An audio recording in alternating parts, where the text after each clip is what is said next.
For those of you who, I'm not sure there's anyone here who doesn't know Susan, but just for the record, Susan Rowland is a creative writer and young scholar who teaches at Pacifica Graduate Institute and is the author of 10 books on Jung, the feminine, literature, and the arts. Her last book with Joel Weishaus is Jungian Arts-Based Research and the Nuclear Enchantment of New Mexico in 2021. For a decade, Susan has been working on a project to examine feminine heroism as a way to cultural renewal. This novel, The Sacred Well Murders, is the first volume to be published. The book explores marginalized women becoming involved in epoch-defining events that entail literal and symbolic violence. Susan lives in Southern California with her husband, poet Joel Weishaus. Susan, we welcome you. I can't see you. I can only see a frozen screen, but I hope you can hear me. And again, my apologies, Susan, for the disruption today. It can happen to any of us, Rula, wherever we are these days. I really appreciate all the wonderful efforts that you do and all the efforts that you've put into today. Fantastic introduction. Thank you. Okay, so I will get started. Thank you, Susan. Thank you so much. Yeah. It's wonderful to see everybody. Thank you so much for coming. I do want this to be a book group as opposed to me talking endlessly, but I will start with a few remarks about the story and perhaps about the context in Jungian psychology. So as Rula says, this is a part of the first part of a bigger project on the sacred feminine, or the ways in which the feminine marginalization can be addressed in the hope of cultural renewal. But just to get focused on the book, it occurred to me that, this is a work of fiction, but there's actually a lot in it that is not fiction, that is actually true. So the ancient Celts were the last indigenous peoples of Europe. And really, we all have a link back to the ancient Celts because we live in a modernity that was shaped by the peoples who began in that area of the world. And the ancient Celts, like many indigenous peoples, were very connected to the land. They regarded the land as sacred. They had goddesses that kind of regulated their connection to the land. But in particular, they worshipped water sources, fresh water sources. So they had sacred wells. They also regarded lakes as sacred. They also regarded rivers as sacred. In the novel, there are sacred wells, and there is also the Thames River in London, which was a sacred river to the Celts. And we know this because offerings are found in that river today, just as offerings have been found in the very old wells. So as part of the story, for example, two of my 3 women detectives visit the Clark's Well in Clerkenwell in London. And this is something that we can all do, and I did for the book. You come out of the underground tube and walk a little way, and there in front of you in a glass window, there is this very old medieval well. So it was a medieval well known as the Clark's Well, which meant priest's well in those days, and of course became Clerkenwell, an area of London. Before it was medieval, it was Roman. And before it was Roman, it looked like this, what you can see behind me. So this is a sacred well, a picture of a sacred well as the Celts would have known it. And some of these wells still exist in Europe today, and they are still they're still treated as sacred and in particular sources of healing. And as you can see, people tie things on the branches around the well. As well as the kind of Celtic heritage, and coming out of that, there is a sort of what you might call a historical dispute, because the Romans said that the Celts did human sacrifices. And this is not true. This is propaganda. We know about fake news, and it happened, even back then. But that reputation has kind of hung around the Celts ever since, not least because there is a lot of mystery about them. They did not use writing. So they had a very sophisticated oral culture, including a science, including an astrology.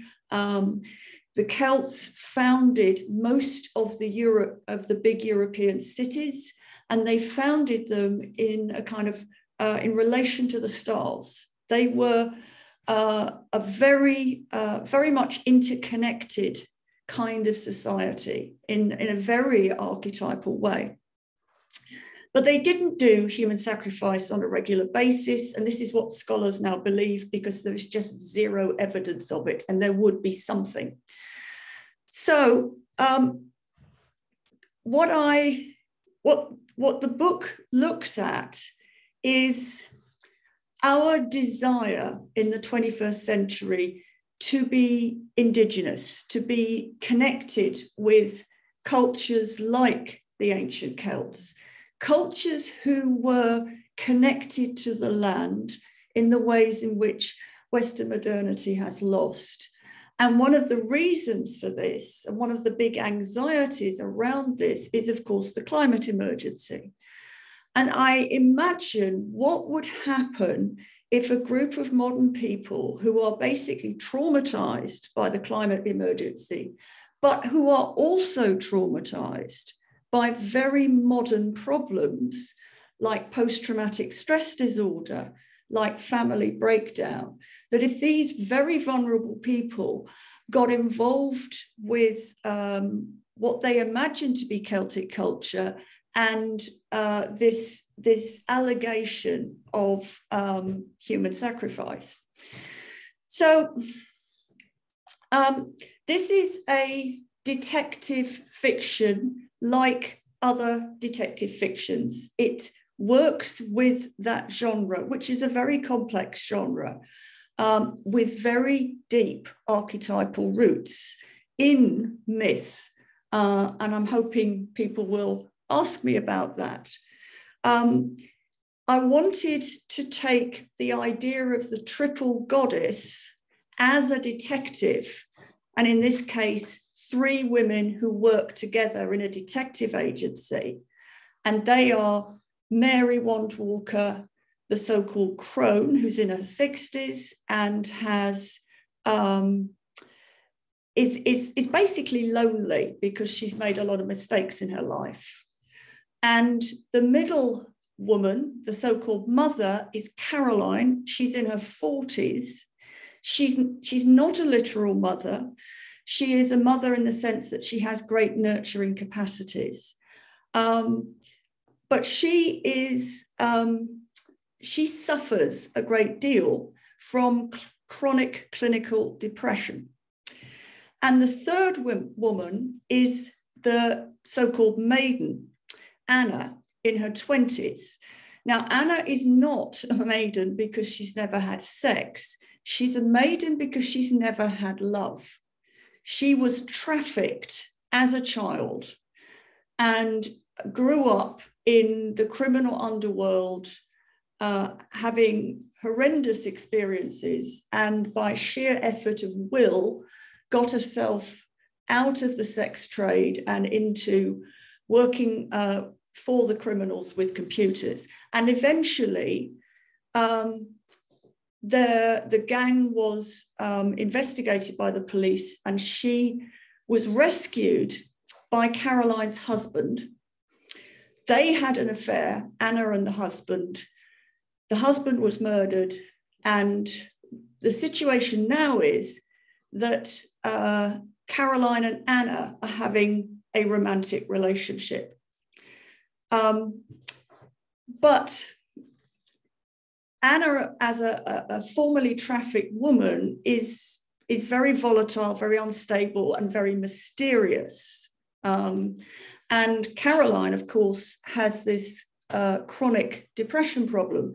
So they need Mary to hold them together. The three of them are a kind of triangle of women who have been marginalized or oppressed in some way. And together, their so-called pain, their so-called wounds, their so-called weaknesses actually become superpowers. They actually become powerful because of the suffering that they cannot completely banish. So that's the detective agency. And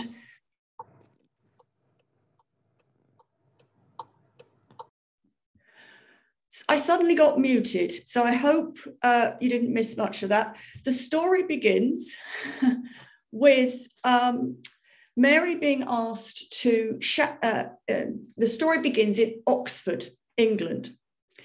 And Mary is asked to chaperone a young girl, an American called Rhiannon, who is desperate to find her Celtic heritage and is going to attend a summer school run by these very dubious Celts.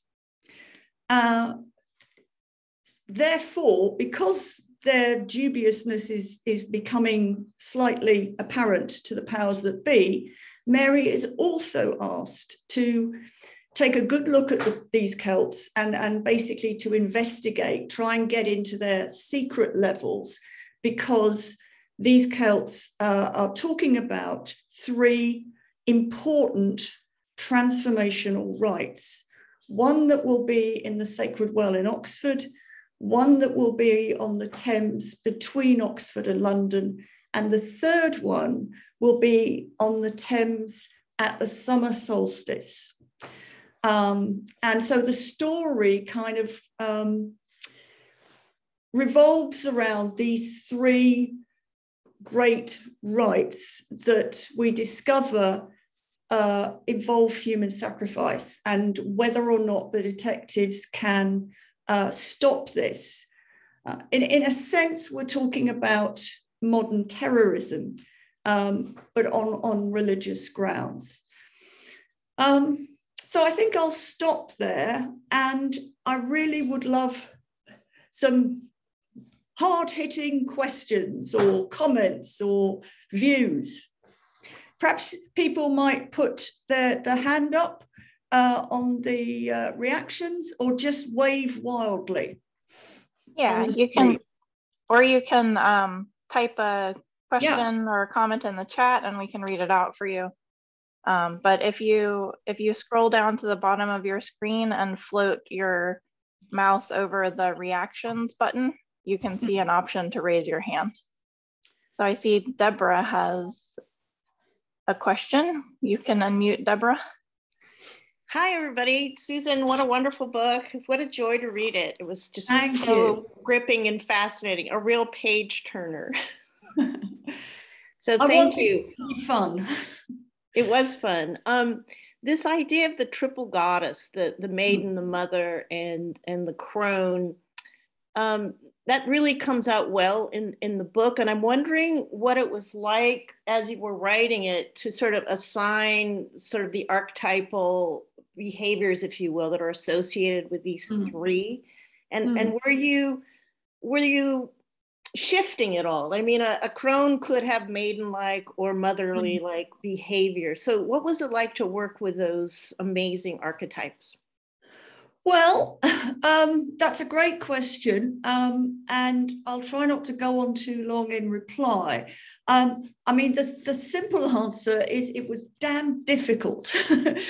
And when you start writing novels, this is my first novel to be published, there will be more. You know, I have 2 other manuscripts that I hope will be published soon. When you start writing novels, all the advice is one protagonist. Right? Do not do what I was trying to do and have 3 kind of hero figures. But I'd been working with this idea of the triple goddess for decades, really, because I had a sense that it was bound up with the marginalization of women in our society. And I've since kind of, more recently, I've kind of discovered more about this. You know, the triple goddess, there are triple goddesses. There are triple goddesses in the Celtic world. There are triple goddesses in the Greek world. There are triple goddesses all over the place. And there are triple goddesses that are very explicitly moon goddesses. And this is clearly a moon, this particular tripleness is a moon thing, you know, the sort of the waxing moon, the full moon, and the waning moon. But this notion, just this notion of triple goddess, abstracted from the actual stories, the actual psychic structures, this notion, I think, has become disempowered. And so if we think, and if we say triple goddess, maiden, mother, crone, these are not powerful ideas in our culture. You know, the maiden, the young girl, the way in which virginity is thought of in very literal terms, it's not a term of power. The mother, you know, women are so often marginalized as mothers. You know, if they don't have children, they ought to be. If they do have children, they should go off and look after them. And of course, the crone, you know, very much somebody who's invisible, who's not wanted, who's not powerful. So I felt that I could take this archetypal pattern that has actually been disempowered by patriarchy, and by going deep into this idea of how women get marginalized or how the feminine gets marginalized, I could build up the archetypal power. So, I mean, I wanted a leading crone because I wanted to have something to look forward to as I get older. So you know, Mary is bolder and stronger than I am, and prepared to go out there and stand up to people. So she's someone I look up to. I wanted to write a story with a hero who has clinical depression, because that is also my experience. And I know how terrible it is, and I know how bad people feel who have it. But I also wanted to show that as not 100% negative, that actually, if you are forced into the underworld, it actually does give you certain kinds of power. And of course, the maiden, I have this sense, and I've had it for probably 15 years, that the trafficked woman is somehow the icon of our time, that we should all be paying attention to the trafficked woman. Now, I know people, and I can see one of them here, who works with trafficked women, and I admire that enormously. I don't have that in me. I'm not that good a person, but I wanted to make the trafficked woman not as a victim, but as a hero. And so the 3 of them are very, very important. And by writing with them over years, because I've been writing these stories for the last 7 years.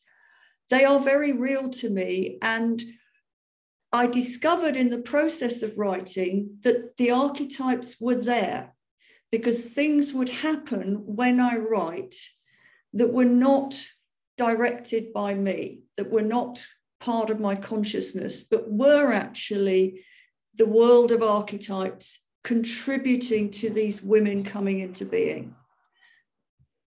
Thank you so much for the question, Deborah. Yeah, we have another question in the chat, just to try to take them in order really quick. So how did these 3 women meet originally and start a detective agency? It's a question from Glinda. Oh, well, that's a lovely idea. And that story will, I hope, be published. I'm actually finishing it right now. I did write an origin story as my first attempt at a novel, and it was rubbish. The novel was rubbish. It just didn't work. This often happens when you start an art practice. So I had to decide whether to give up or start again. And I started again with a second story, which I'm hoping will be published next, which is about alchemy and these 3 women. Now, in the last year and a half, I've gone back and I've redone the origin story. It's basically Mary Wand Walker goes to Oxford University in the 1970s, somewhat just before I actually went in the early 1980s. And she has a wonderful romance that ends really badly with the apparent, her fiancé has a car accident. She's left pregnant. In a sort of panic, she gets a job at a government archive, but decides to give the baby up for adoption. 40 years later, she's running the archive, and suddenly the archive is digitized, and Mary turns out to be not very good with advanced computing. So she's fired or forced into retirement at the age of 60, which happens, of course. And maybe it happens more to women than men, I don't know. But at that point, she's also contacted by her son, the baby that she gave up and never heard from. And it turns out that he's an undercover policeman. He's in a lot of trouble. She gets drawn into the problem, which is involves the family of her dead fiancé. The family rejected her when she was alone and pregnant. Now they're in trouble. Someone seems to be killing them off. Mary needs to kind of help. She doesn't really want to do this, but she can't say no to the possibility that her son might be in danger. So she meets her son's wife, who tells her that the son is having an affair with this trafficked woman. The son gets murdered, and Mary only meets him when he's dying. And he kind of has some interesting last words. And he dies, and the 3 women are grouped around him. His long-lost mother, his wife, and his girlfriend. And eventually that story is concluded, and it's discovered who is trying to kill off the family. And the family kind of invite Mary back. You can come and live with us, Mary. You know, we're sorry we rejected you 40 years ago. But she says, no, actually, I'm going off to start a detective agency with Caroline and Anna. So that's the origin story, and that I hope will be published in a year or so, maybe more or less at the same time as the story about how they get involved with alchemy And the alchemy story also has a lot of it will take place in America. All right. That dovetails into the next question that was in the chat, which is, will you write more about these characters, or have you already in your upcoming work? Which it sounds like you already have plans. I see Evangeline has her hand up. Yes, sure. Can you hear me? Yes, we can. Yes. Hello, Hi, Evangeline. Hello, Susan. I love your work, all of it. Thank you. It's an inspiration to me from the get-go. And it inspires me, it lifts me, and it's profound. So thank you very much. I see you a bit like the tree behind you, full of wonderful offerings. And I have two comments. Thank you very much for your wonderful work. But I have two comments. You know, I'm looking at Jung's little bit of understanding of the well, and he works with the Samaritan woman, the outcast woman, who he begins to highlight as actually pointing to the direction of the wisdom well, which is a beautiful thing. So that's that little connection for me. And the trafficking idea is absolutely paramount in my mind at the moment. You know, the Salvation Army started the work with trafficking women. There's been very little research done on it, but there's a woman called Pamela Walker. She's professor at the University of Ottawa, I think. And of course, it's dear to my heart because of my connection to the Salvation Army. And there's been very little scholarly work done on that particular outpouring. So if it's all right with you, I'll send you a few links. Thank you. That would be terrific. And you know, your work, Evangeline, Jung as an artisan, for example, very, very exciting stuff.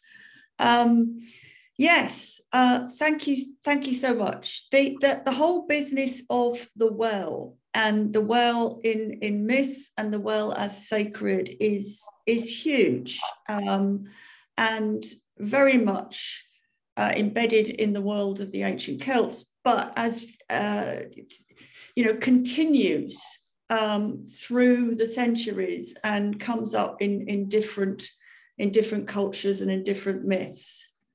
Thank you. So, Linda, we can't hear you. Hi. Oh, hi. Good. Can you hear me now? Yes. Yeah. So, Go ahead.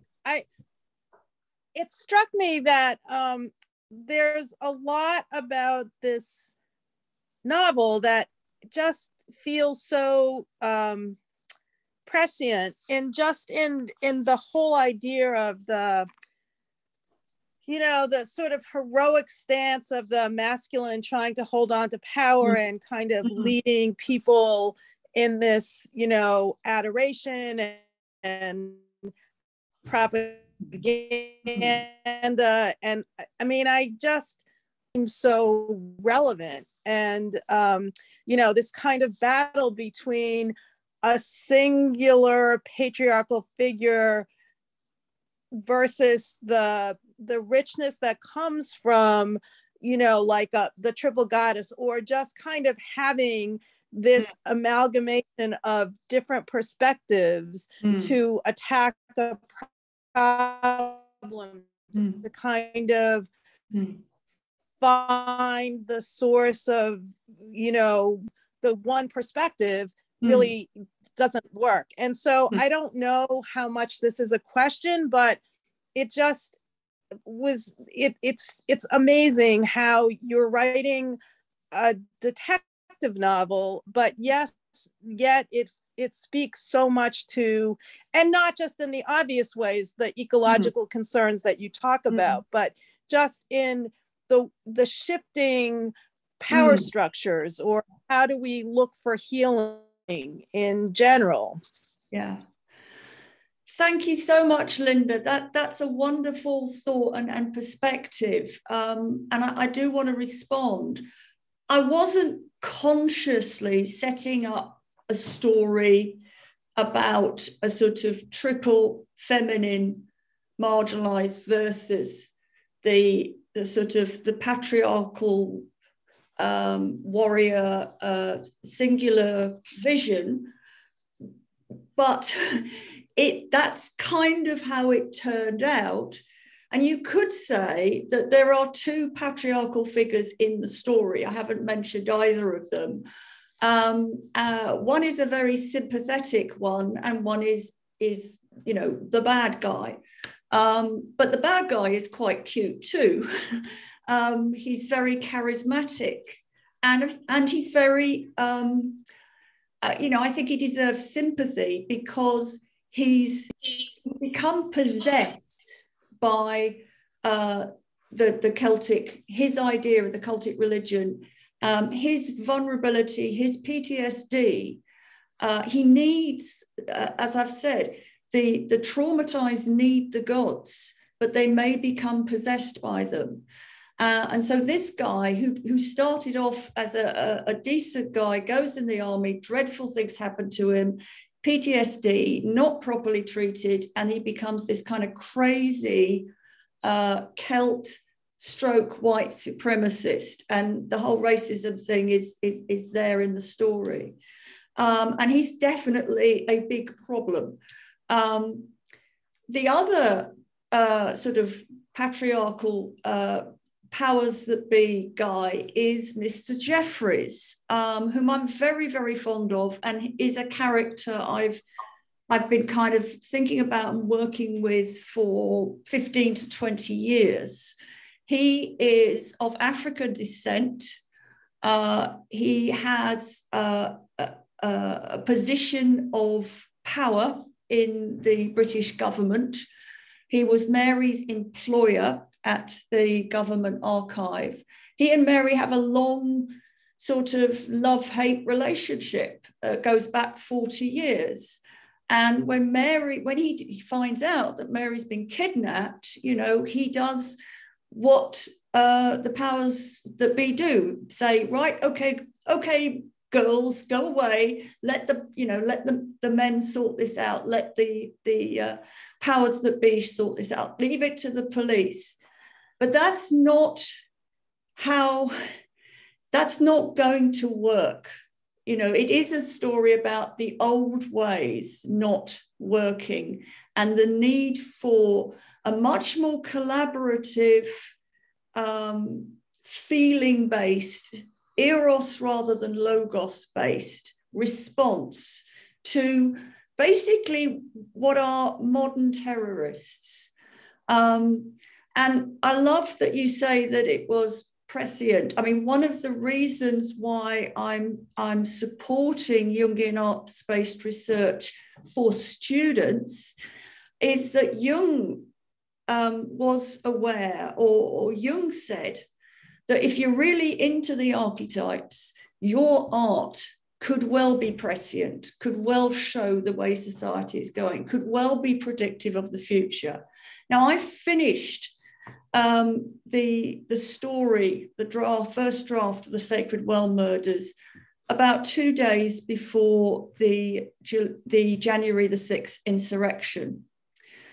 And, you know, looking at the people who stormed the Capitol and what they believed and how possessed they were by a totally irrational belief that the election had been stolen, I was thinking, that's exactly what I've been writing about. That we are in a world in which people become possessed, and the only answer to possession is individuation. And basically the detectives have to individuate if they're going to be at all effective. And that's kind of what happens, or the processes that are addressed in the story. So thank you so much, Linda. It's great to see you. We have another. Yeah, good to see you too. Thanks. Great question in the chat from Cynthia. It says, can you elaborate on the archetypal mythic roots of the detective novel genre? Yes, I can. There are probably quite a number. Obviously, the detective, the fictional detective, and fictional detectives have only been around for about 150 years. But obviously, the fictional detective is a kind of a hero. But in particular, the fictional detective inherits the idea of the courtly knight, the knight who goes and does good deeds, and more precisely, those that quest for the Holy Grail. Behind the whole detective fiction is the Grail quest. And behind the Grail quest is the Celtic story of the Well Maidens of Logres. And the Well Maidens of Logres, it's very, very Celtic. There are sacred wells all over the land, and the sacred wells are the portals between this world and the other world. And each sacred well is guarded by a maiden. And when travelers come by, the maiden leaps out, holds up a special cup, dips it in the well, and offers the traveler a drink of water. And that was fine. And you know, the land was good because it had this connection with the other world through the sacred wells. Then a bad thing happened. A king came by with all his knights, and the maiden came out, offered the king the cup with water, and instead of accepting it graciously, the king raped the maiden. And seeing this, the knights rode out across the land, went to all the other sacred wells and raped all the maidens. The maidens disappeared, the wells dried up, and the land became waste, the wasteland. Now you can see that kind of morphs under Christian influence into the traditional quest for the Holy Grail. And often the grail is a cup or a bowl. It is a feminine symbol, and it is sometimes the cup used by Christ. But what doesn't change is that the land is waste and can only be healed by finding the Holy Grail. So the modern detective has to find the Holy Grail, and the Holy Grail is the solution to the murder. And you know, the word is solution. It refers to water. It refers to healing the wasteland by the sacred waters. And in order to find the Grail, the detective has to learn to ask the right questions. And there are a lot of wrong questions, but the detective will find the right questions. So many detective fictions, reenact a successful Grail quest, and by doing so, the wasteland is healed. So there's a community that is afflicted by a murder, and solving the murder will heal the wasteland. There is also a lot of detective fiction where there isn't this sense of a positive restorative ending. Rather, what happens is the detective solves the murder, but in the course of doing so, discovers just how corrupt the world is, how bad the wasteland is, so that the murder doesn't heal. And what happens is the detective becomes one of the other characters in the story, the Fisher King, the wounded figure, the wounded king, who is a personification of the sickness of the land. I'm very much into comedy, cheering people up, finding the Holy Grail. So although there's quite dark things in the story, I'm very committed to having a sort of sense of a grail, of the feminine, of restoration at the end of the book. And this does happen at the end of the book, despite all the ways in the book that the three women have been at odds with one another. Okay, so it's, you know, one can think about detectives as modern kinds of heroes, and think about myths with figures who goes on quests. But I think specifically we're talking about the kind of a rather Celtic tradition of what it takes to heal the land, and the Grail quest.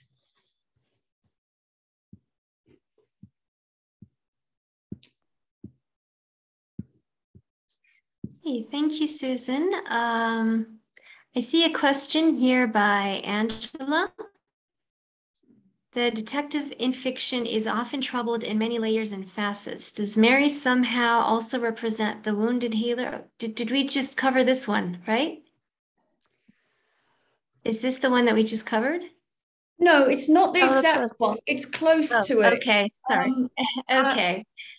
Yeah, Mary isn't a terribly nurturing figure. She's not very good with people. She doesn't cry. She feels a bit awkward around people who are suffering. Caroline is much more of a nurturing figure, and Anna is not terribly human in many ways. But there is certainly what could be interpreted as healing in the way the three relate, and how they try to stop the terrible events that are being planned by other people as they go through the story. Yes, I do think the wounded healer is kind of part of this genre. It's something I'm interested in, wounds that don't heal. And the three women all have wounds that won't ever heal. So my detectives, and this is true of the genre, there are lots of detectives with huge problems that are permanent parts of their lives, lots of fictional detectives like that. But I wanted to look at people who have things that you can't get over, that even Jungian analysis cannot take away. So Mary basically messed up a lot of her life, and she's not going to get that back, and she's not going to get her son back. Caroline has, for no good reason, for no kind of sense of cosmic justice, she has chronic clinical depression. Clinical depression is a very common mental illness. Lots of people have it, you know, and they get over it, and that's fine. But some people, it's a lifelong companion, and there isn't a cure. So she has to kind of make a life with that. And of course, someone who was trafficked as a child is not going to get her life back. There is a question of what you do when someone has had these extreme experiences. And I wanted them to be heroic, because that is heroism. To me, that is the heroism we need in this 21st century. We don't need people who go out with swords and chop off people's heads. We need people who can address the hugely difficult problems that we all face, that the planet faces. And they can do it because they work all the time at making their wounds into some kind of benefit for other people. I noticed that Peter had a question which came up ages ago, and I'm not sure. Peter, would you care to put your question? Oh, it's lovely the way you just are asking me right at the point where you talk about wounds that don't heal. I mean, that's just perfect. Actually a little bit thrilling. what I asked somewhere, and I may use different words now, is just, do you see your work with depression to be your form of activism, or is depression linked to your writing, linked to activism? Absolutely, yes. And I'm not sure I'd use the word activism, but I mean, I wasn't diagnosed with chronic clinical depression until 2006, but I have had it ever since I was 13. And in retrospect, you know, that's absolutely it. But, and it's so much a part of me that you can't not deal with it unless you're going to sort of go and live in a bed and never emerge or speak to people. So when in my own career, I've made depression a plus in terms of teaching. And it was very difficult when I was teaching teenagers. I was a high school teacher for 5.5 years. When I started teaching university students, it really could become a plus, and to be used selectively in terms of, I know what's wrong with you because I have experienced it, but just generally in the sense that, for me, the other side of depression, I mean, the great thing about archetypes is that they are so multifaceted.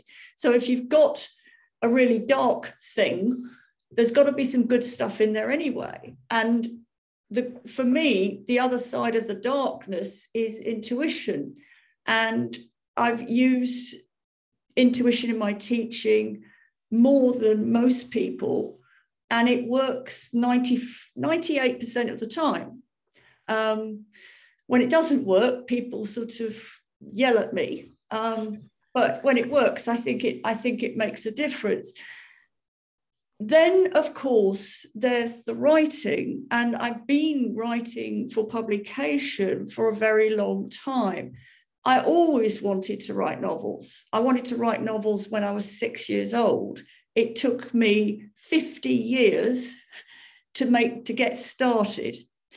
And it took 7 years to write something publishable. So it's a big kind of learning curve sort of later in my life. But it's all part of the idea that out of a very alchemical idea that depression is part of a psychological alchemy, and it is possible if you can not be too frightened by the exhaustion, etc., etc. It is possible that something archetypally useful can be manifested. Is this your extroverted turn? I've never really understood types. But yeah, I think this is my extroversion. One thing I know is that extroverted sensation is my weak function, because it took me four goes on the California driving test to pass it. And the California driving test, I have to inform the world, is the easiest ever.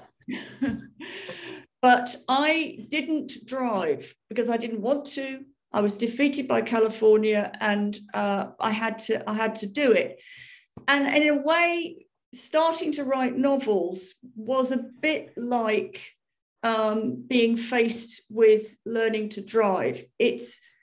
I knew I'd needed to learn stuff. I knew it wouldn't be the same as academic writing, but I didn't know how tough it would be and how long it would take. And I'm still very much learning how to do this.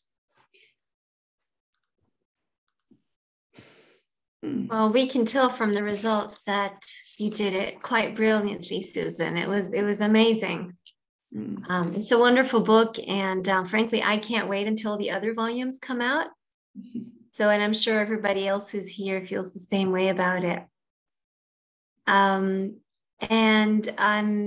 Evangeline, I see your hand up, so please feel free to use the mic. Thank you. May I step in again? Susan, I really appreciate you sharing the importance of depression and the long, long journey.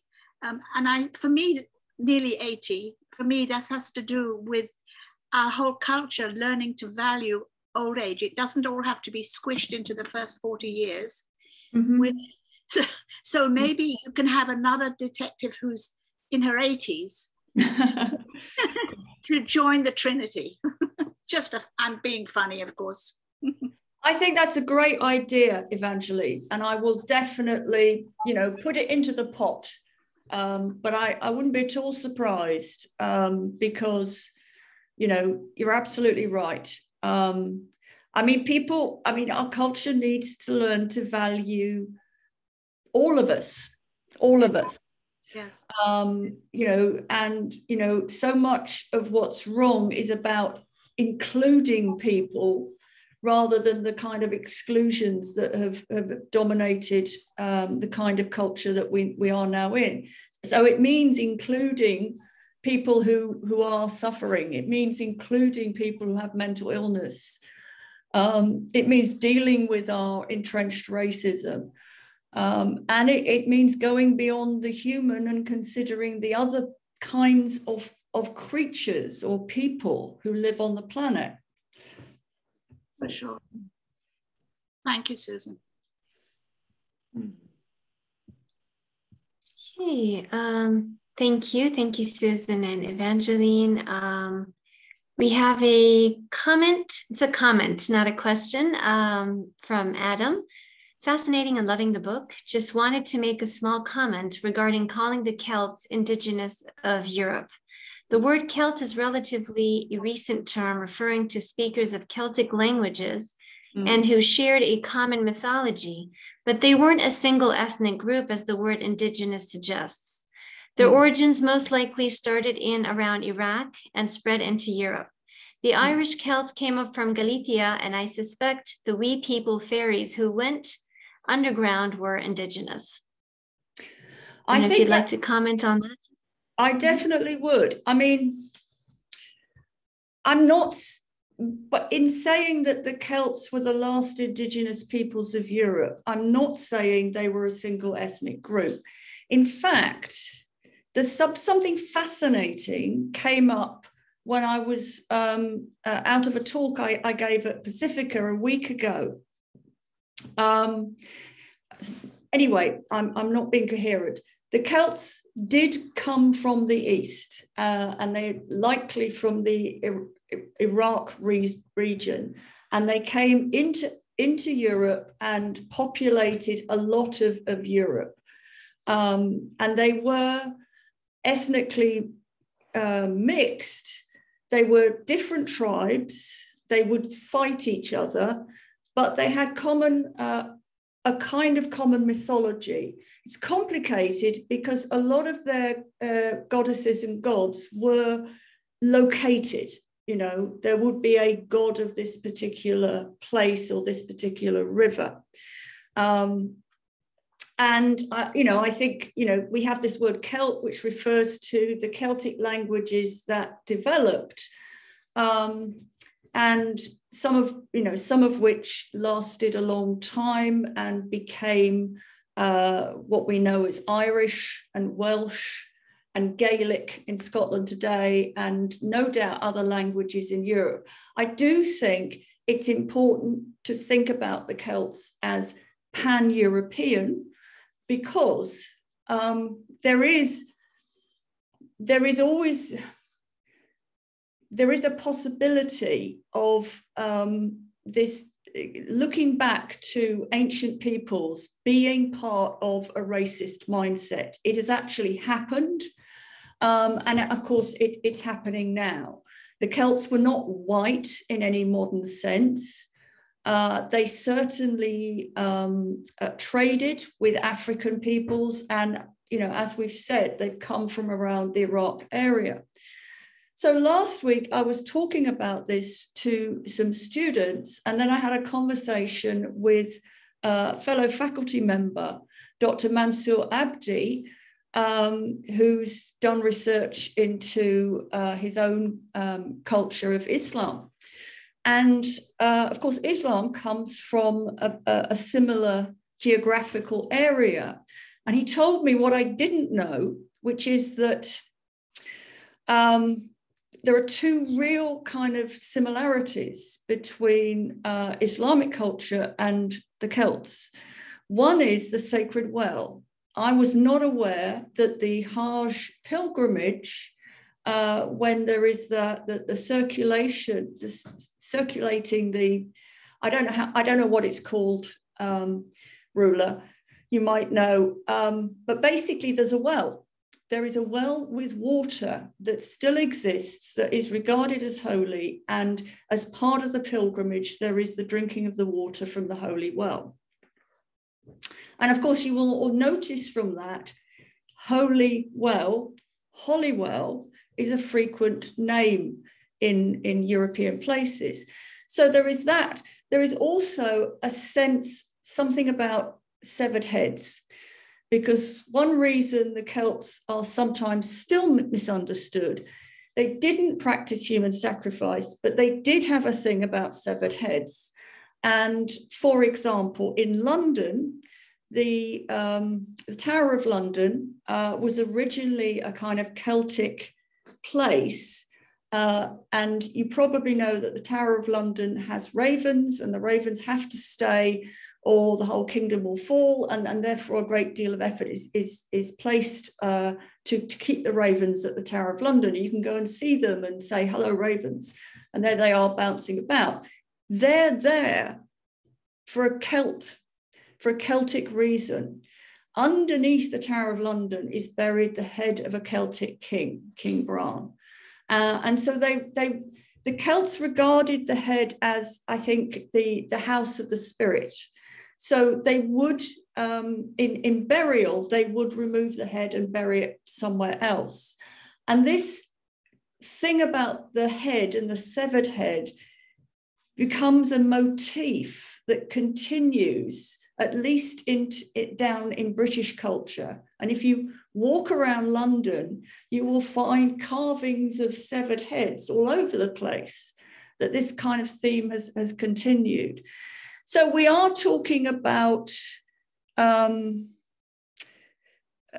ancient peoples, indigenous peoples, for whom there is no straightforward history, but there are practices that suggest, very kind of ancient origins.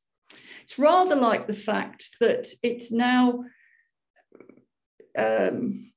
strongly considered that the people, the indigenous religion of Tibet is also the same as many Native American religions, because in prehistory, there was a migration from the Asian landmass into North America and actually carried on down to the tip of South America. So thanks a lot, Adam. I know that you know a great deal about the Celts, and it's a fascinating subject. Thank you, Susan, and thank you, Adam.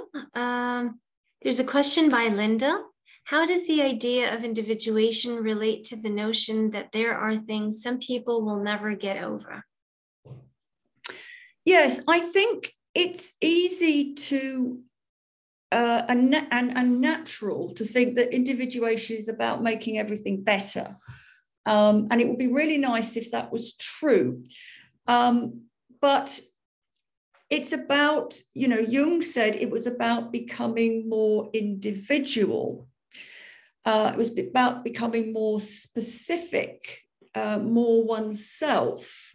And by becoming individual, he didn't mean becoming separate, but actually becoming integrated with the collective unconscious, with the kind of greater wholeness of the self, having more of a relationship with archetypal energies. So he did portray individuation as becoming stronger, but not necessarily as becoming pain-free. And one of the ways in which Jung also took to be individuation was the Dionysian idea of dismemberment and rememberment, how we might be torn apart by the psyche, working through exterior events or acquiring a serious illness. And then we might find ways of helping the psyche do its job of remembering us, putting us back together. So I don't think Jung uses the term healing very much at all. And he never says that art is healing. He does say that art can be individuating for the artist and for the audience. So individuation, I don't think, is necessarily to do with healing. Individuation is to do with becoming more grounded and becoming having a better relationship with archetypal energies.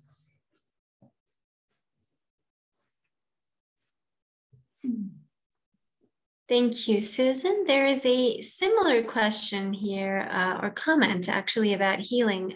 Raymond Harrison asks, isn't heroism the path of healing? Not necessarily. Well, I think of course, it depends what you call heroism. And I mean, I'm very much against patriarchal ideas of heroism, which often take the form of something called the hero's journey or something called the hero myth. And as I always say, the hero myth does not exist, and that's why it's so dangerous. I don't like it because it's about success. And it comes from work by Joseph Campbell, which is terrific, but it's about the formation of an ego. Individuation, I think, is a much better model for the kinds of heroism we need. And it's not about the growth of a hard ego, and it's not about finding success. Now, clearly, I mean, I think it's heroic to help others to heal. The work of a therapist or an analyst is a work of heroism.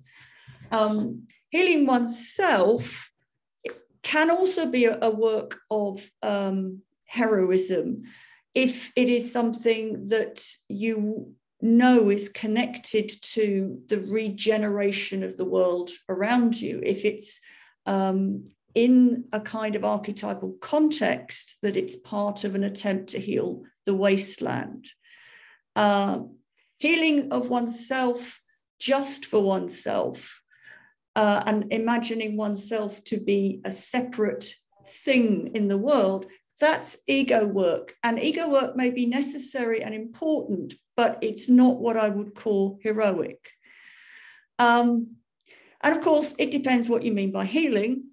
I think most people mean that you get to a point where you feel okay. And, you know, that can be heroic, but it's not necessarily true. Thinking about heroes, you see, I'm thinking the hero I'm admiring right now is Zelensky. And he's not trying to heal, he's trying to survive. And he's identified himself entirely with his country. And he's trying to find ways that his country will not it's starting to look like a certain kind of wasteland, but Zelensky's trying to keep alive its possibilities of regeneration and resistance to being completely obliterated. What worries me about the hero myth is that very often, as it's considered or described, it best describes Putin and not Zelensky.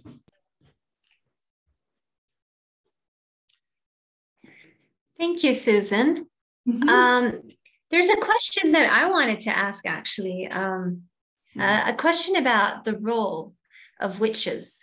What role do witches play in the novel?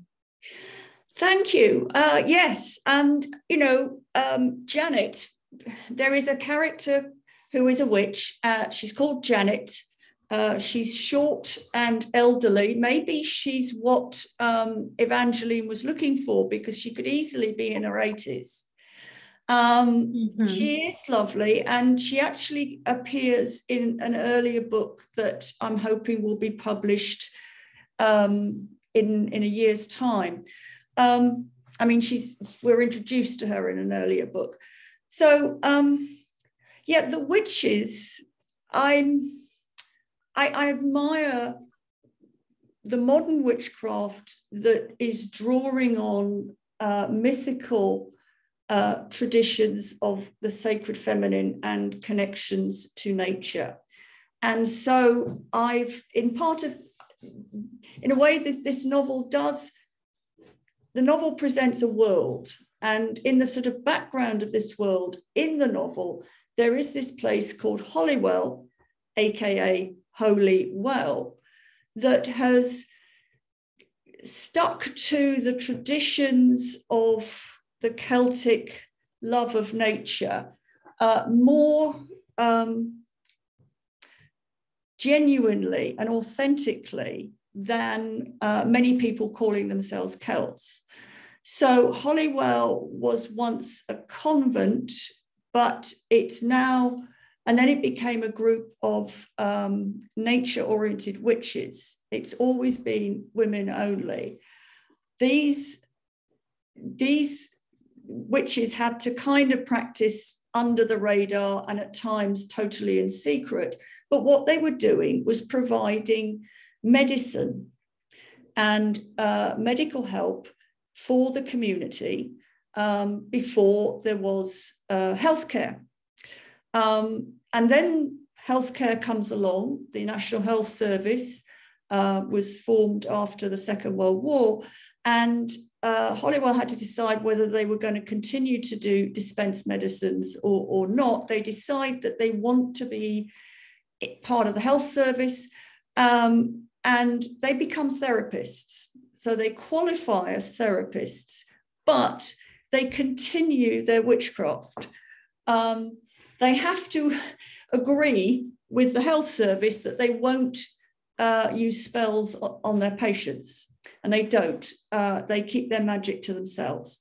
In the beginning of the story, Janet has a problem because she discovers one of the patients, and it is a group of formerly trafficked women. One of the patients has been practicing spells on her own, and she's going into bad places by using blood.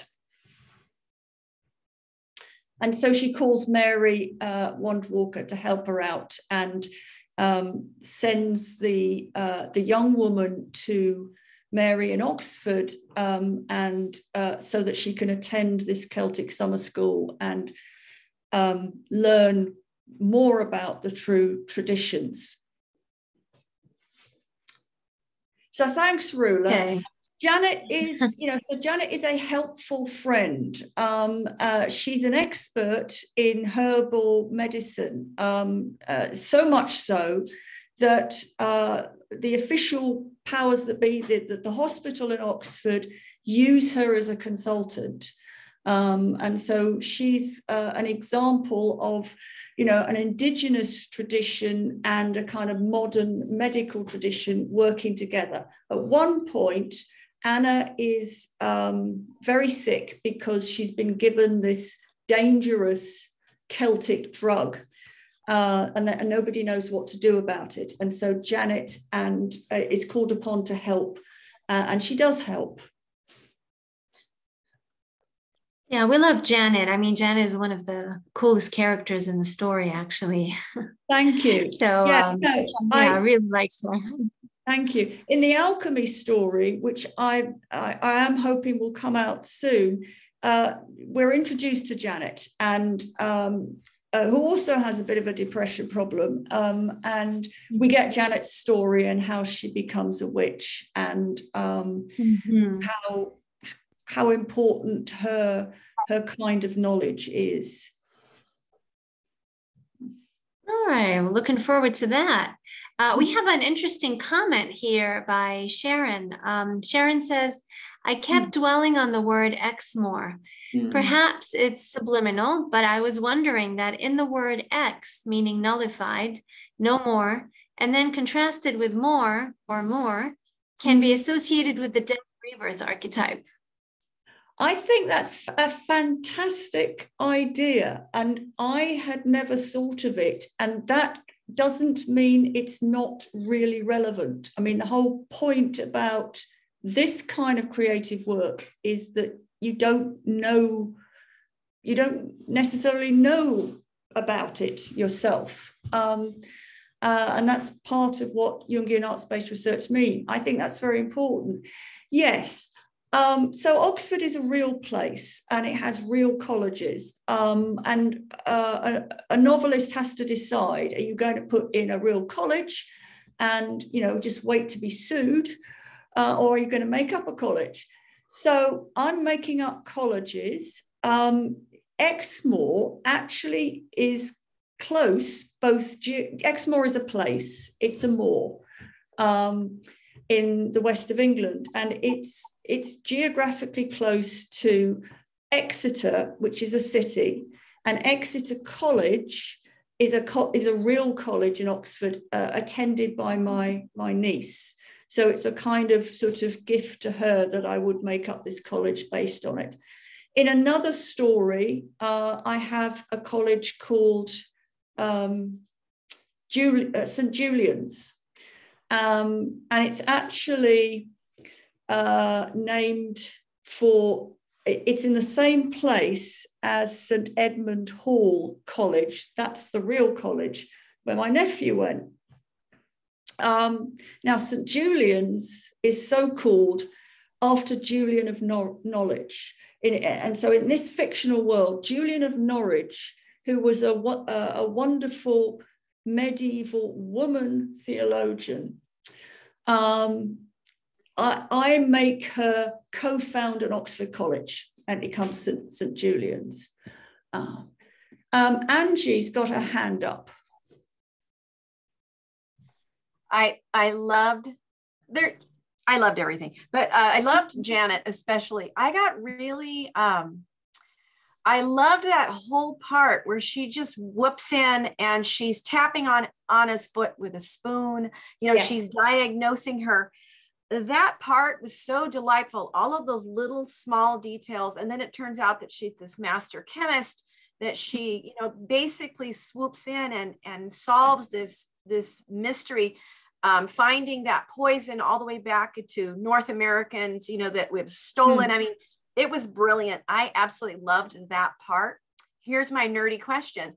Did you do research to, like, the whole tapping on the spoon? Everything that you talked about was really realistic sounding. So I wanted to know, did you do research on whole herbalistic medication, spell casting? I mean, any of that, or is this all just your brilliant brain?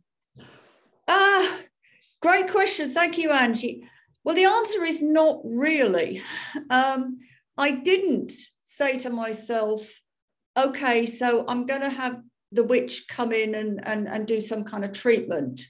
A lot of the story just happened. And so, you know, Janet arrived and then she starts doing these things. And I didn't, it's not as a result of a conscious plan, and it wasn't something that I particularly researched. On the other hand, I've been interested in this type of thing for years. I have read about the history of magic. I have read about some things about witchcraft. I've read some things about spells. I've even chaired a Pacifica dissertation on spellcraft. So I've picked up a lot of stuff, but I didn't want Janet to be, you know, a witch from a particular coven or a particular type. She needed to kind of be an imaginal witch, so that, you know, if it didn't go well, you know, it wouldn't be blaming actual witches or herbal teachers. So the answer is not really. I did do real research in terms of reading up on the Celts, discovering, for example, that they planned cities according to the tribal boundaries, but also the patterns of stars. I mean, there's just, they were an amazing people. And all the stuff about the Druids, that weren't just priests, they were also philosophers, they were astrologers, they were scientists, they were artists, they were historians, and the amazing kind of oral culture that they had. But as I say, there will be more of Janet and Holywell. Oh. And Glenda said something interesting in the chat box. She said, did you know there is a real life witch named Janet Farrar or Farrar? No. Did you know that, Susan, before? No. I did not. I think Janet came, the name Janet came as a sort of old-fashioned English name, and that she's, you know, my Janet is of a farming background in Cumbria, and she ends up homeless and is taken to Holywell. So I wasn't thinking of anyone in particular, but the fact that there are witches called Janet, yeah, it's great. That, I mean, doesn't surprise me. It's great. Yeah, that's very interesting, actually. And there's also a link that Glenda shared here. So if anyone would like to look at it and see the real Janet's profile. That's great. And Glenda has also told us that Exmoor is from the River Exe, and I knew the River Exe, from Isca, means water abundant in fish. And, you know, that's, you know, I was aware that Exmoor was related to the River Exe, and it's important that rivers are very important in the story. And the story does have a focus on the Thames. The Thames is a sort of central river in the UK, perhaps particularly in England. And I'll tell you one thing that's relevant here. I was very determined that this would not be a book about me, that it was not going to be about my story. It does have places that I know really well, but it was not going to be about me. So I write the book, and at the end, I kind of discover that the Celts, you know, were particularly involved with trees as well as with water sources. And I realized that as a child, and I didn't know anything about the Celts as a child, living in the south of England, I was very involved with trees and water sources. And then I realized that English literature, which I did study, is very involved with trees and water sources. And in fact, there are major works of literature, major poems about the Thames and to the Thames, so that there is a Celtic sensibility that has continued in the culture and that is kind of picked up by artists today. Another thing I must tell this Jungian book group is the way in which the psyche became a co-partner in writing the story.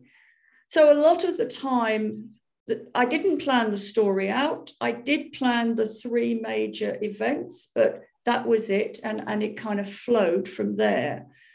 But there were times, crucial times, where the characters became archetypal in the sense that they spoke in ways that were completely unexpected to me.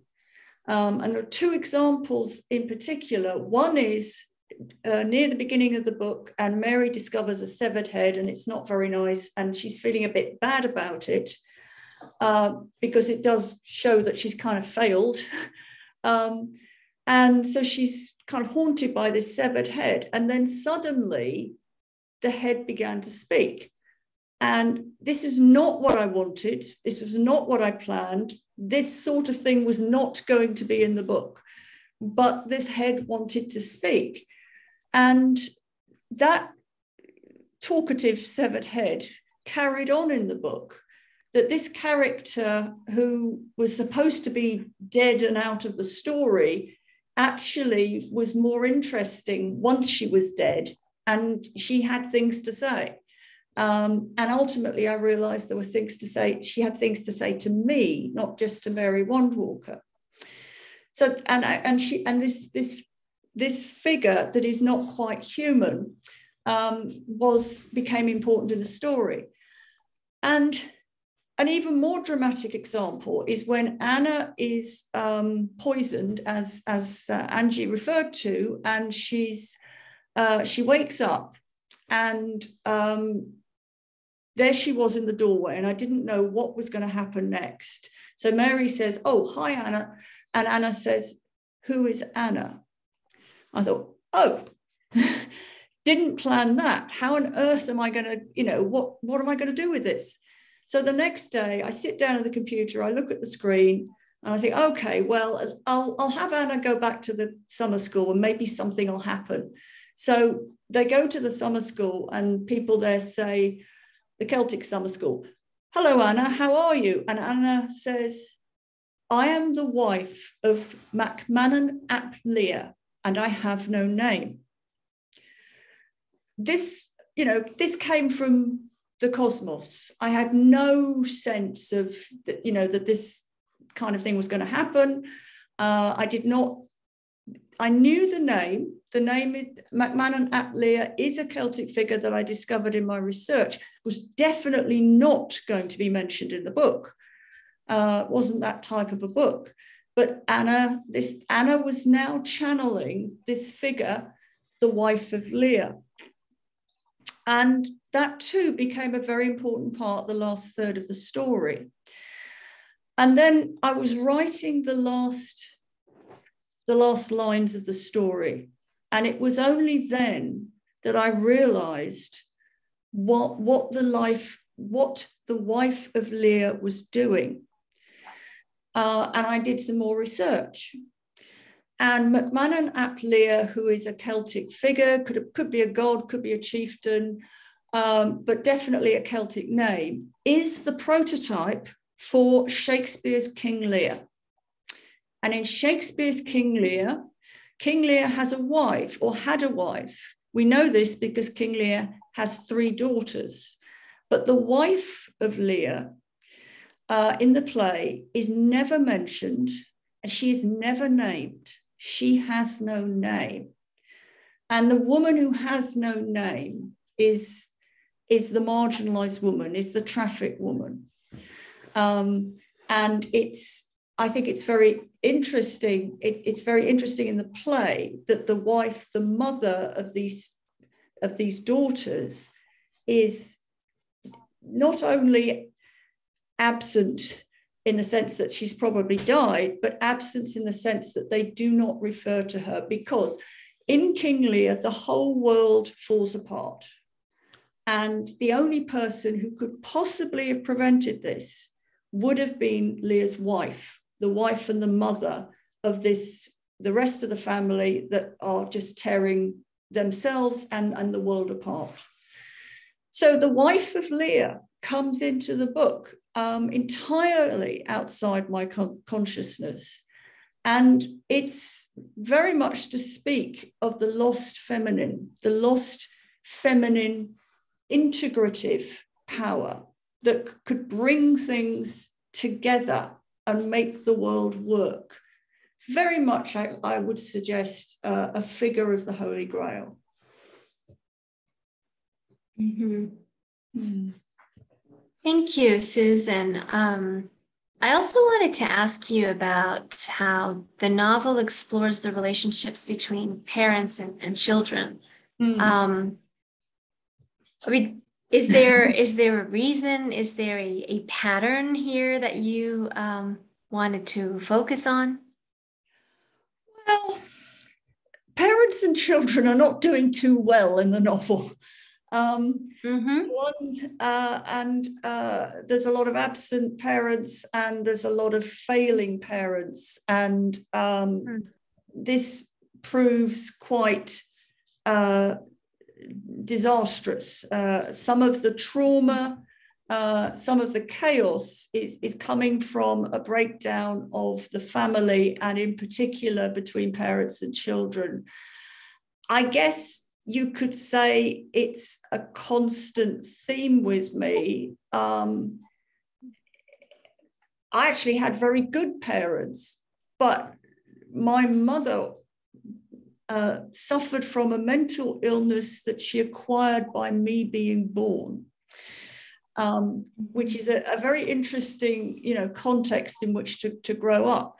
So I guess I'm interested in difficulties between parents and children, including when it's not a question of blame. So the key family in the Reborn Celts are called Morrigan, and Morrigan is the name of a Celtic goddess or triple goddess, but I don't really go into that, although at one point, Simi Morrigan, the woman, does become a sort of raven figure, and that's a Morrigan archetypal image. And the father, who is the father of this family, who is dead when the novel opens, committed suicide by jumping off Waterloo Bridge in London. And he was so much a Celt enthusiast that he neglects his two children. And he is a lone parent because the wife died earlier. So he has two children, Baron from Berinthus, which is another Celtic name, who takes over his role as Celtic professor in Oxford, and Simi, whose name is the initial letters. Her actual name is Sulis Isolt Morrigan, S-I-M Simi. Sulis is the name of an actual Celtic goddess, and of which there is one inscription in England, and I make up a second. And Isolt is from Tristan and Isolde, which is another Celtic story. So they had a neglectful father, and then Simi loses her child because her partner has a child, and Simi is going to adopt the child, and they break up before she's able to do that. So she becomes a bereft mother, having had very poor parenting herself, and that pushes her into a rather disastrous relationship with a young man that she then adopts. So I wanted to show, I suppose, the importance of parents, and that things can happen, like losing a child, and it's absolutely not Simi's fault, but it pushes her into a place where she's no longer fully in control of her actions. Mm-hmm. Mm-hmm. From individuation to possession. Mm-hmm. So the role of parents in individuation, or in the pre-individuation stage, if you want to call it. I mean, we see Rhiannon, and you know, how in the beginning she's introduced to us as a very spoiled kid who has a chaperone, and we see the way she deals with the chaperones, the way she looks at authority. I mean, there's no respect. So we, you know, could we link that to also the possibility that, you know, it's because there's no relationship with her parents, there are no real ties. Yes. You know, being a rich, spoiled kid in a home where there aren't real bonds. Yeah, that absolutely. And Rhiannon becomes a more interesting character through the story, I think. At the moment, we first see her, and she's actually 19, but is young for her age because she is the child of a billionaire, and who does not have a good relationship with her. And the only thing they bond over is they're both really into their Celtic heritage. Rhiannon is another Celtic name, very much associated with Wales. And so she was named for the Celtic heritage of the family. And she comes to Europe, to Oxford, because she officially wants to find out about a Celtic heritage. Actually, I mean, she is genuinely interested in Celts, but she's seen the photographs on the website of this incredibly sexy man, Joe Griffith, who is teaching this summer school. And so she pursues him without much success because he's having a wild affair with Anna.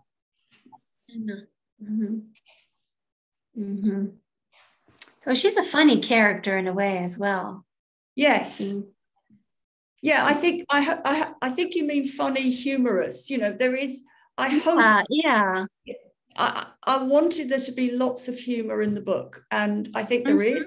And Rhiannon is quite funny, and some of the relationships have a lot of humor in them. I do feel very strongly that comedy is an undervalued human. I don't want to say genre because it's so multiple, but the comedy is a really important way of being in the world, and something that we haven't valued enough. And there is a lot of comedy in certain types of detective fiction, and I wanted as much as possible. So when Janet comes in, you know, saying, you know, get me this herb tea, and the herb tea comes, and Anna is flat out in a coma, and somebody says, well, okay, how are you going to get the tea into her? And Janet says, no, the tea's for you. It's to get your minds going to try and do something about this situation.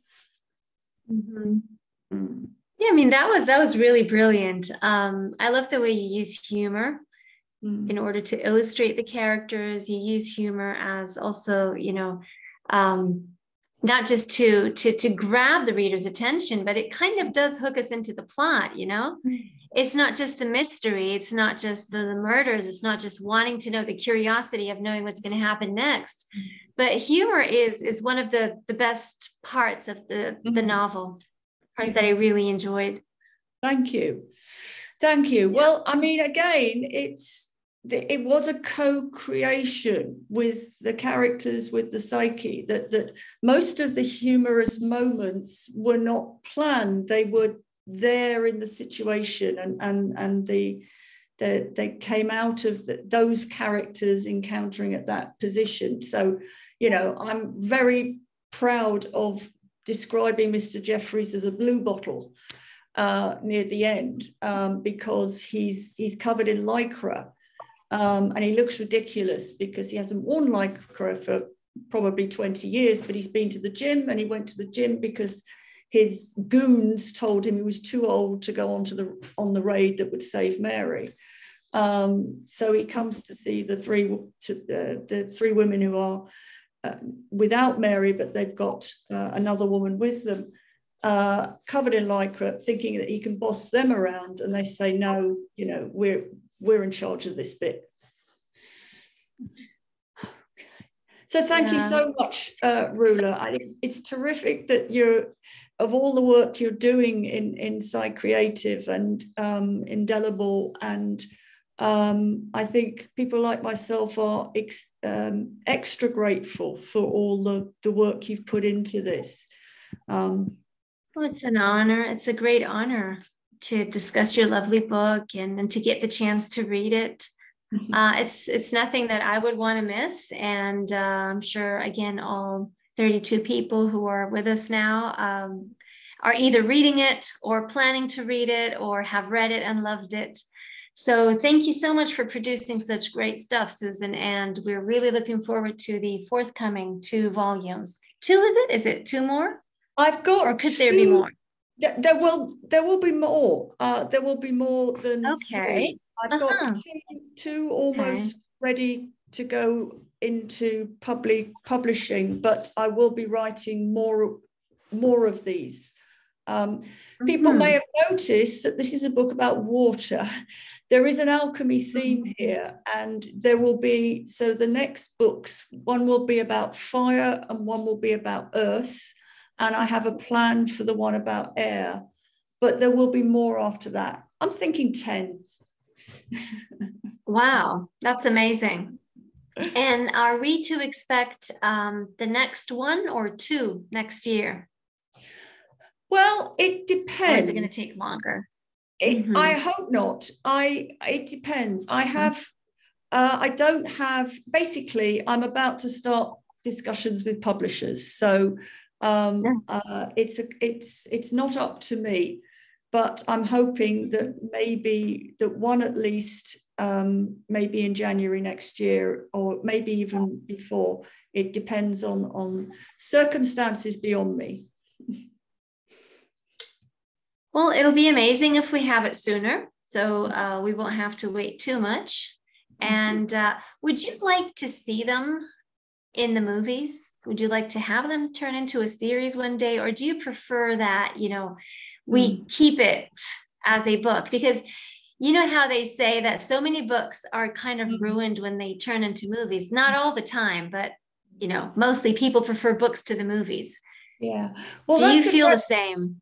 No, I don't feel the same. I have a sneaking sense that these books would make a great TV series. Yes. And a TV series based on these 3 women detectives, that it would be different, but it would also be a lot like a lot of other TV series that people really enjoy. And I would love that, even though it wouldn't. There's a lot in the book that I think wouldn't get transported onto a screen. But if they keep the idea of the trafficked woman, the distressed woman, and the older woman as important, heroic, exemplary figures, even though they fail a lot of the time and they have flaws, but these people kind of, you know, very marginalized figures coming in and making meaning and being at the center of doing good in the world, that I think would be fantastic. Yeah, I think so too. I mean, as I'm reading it all the time, I find myself imagining it as a TV series, and I think it would make an incredible series. So yeah, let's hope so. Okay, if anyone knows any TV producers, I'll send them a copy. Please go ahead. All right. So I see lots of comments in the chat box, but I don't see any questions. Am I missing anything, Sarah? Do you see any questions from your end? No, but lots of praise for the book and people who have either read it or are looking forward to reading it. And I know we all echo that sentiment. Well, when and if I get another one published, I will be back. Of course. And we will be waiting. We're here.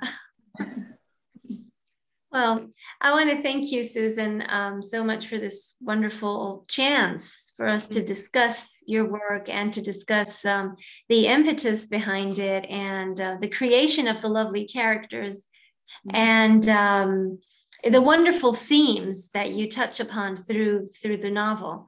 I find it very important. Lots of things: feminism, climate change, racism, hypercapitalism, I mean, parental relationships as well. So it's a cozy mystery. And at the same time, it's very important thematically. It gets us thinking. It activates a lot of buttons in our minds and gets us thinking about a lot of things that we are already living in. So thank you so much. This has been a great honor, Susan.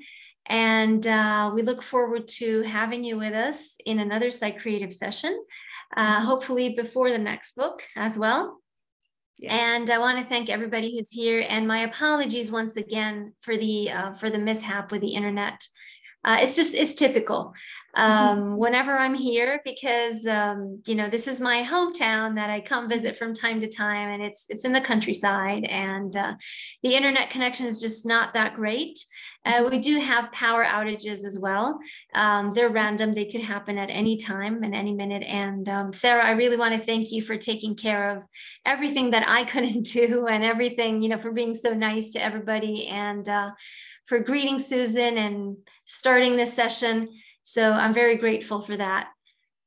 And other than that, I want to wish you all a happy day, a great weekend, and or a happy evening if anyone is joining us from my side of the world. So thank you so much. I can't see anyone. Sorry, my screen has been frozen since I'm here. I can only see the chat box, which is a good thing. I can hear you, which is also great. But I'm looking forward to seeing the video and being able to see everybody's faces. So have a great one, everyone. Thank you all. Thank you, Susan. Thank you. Thank you, Susan. Thank you. Thank you. Bye. Thank you. Look forward to Bye.